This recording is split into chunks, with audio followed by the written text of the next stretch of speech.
Yeah, I mean, culture is a huge word.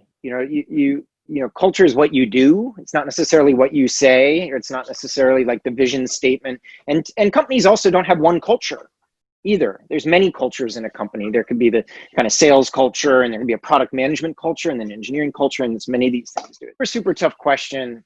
Um, there are these basics like psychological safety and trust, and the basics like not trying to do too much at once, and there's various things like that. But man, I'm struggling with the question because of how many teams I speak to, and that sense that like there are companies that are very much about individual ownership, and it's a very like you execute, or you're the directly responsible individual, or they're structured like that, and they're very successful at what they do.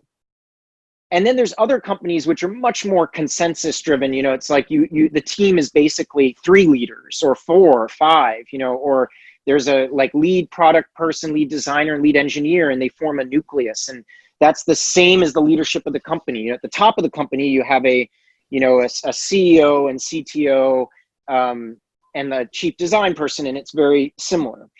And that organization could work really well. So I think that the it's a little bit of a meta answer to your question, but it seems like part of this is about congruence. Like, are you what you say you are, and you operate the way that you say that you operate, and you live to the values that you have, and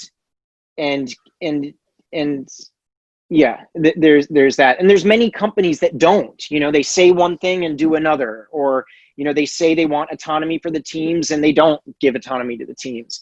And so I'd say that when I walk into the room, instead of judging like, oh, does your product manager do X or Y, I'm looking for the congruence in that particular culture.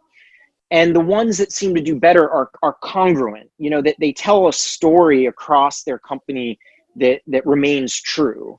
And sometimes I don't like the story. Sometimes it's a very like dictatorial product role, and that's not my personal thing. But everyone buys into that in some way or another, and they're successful at doing it.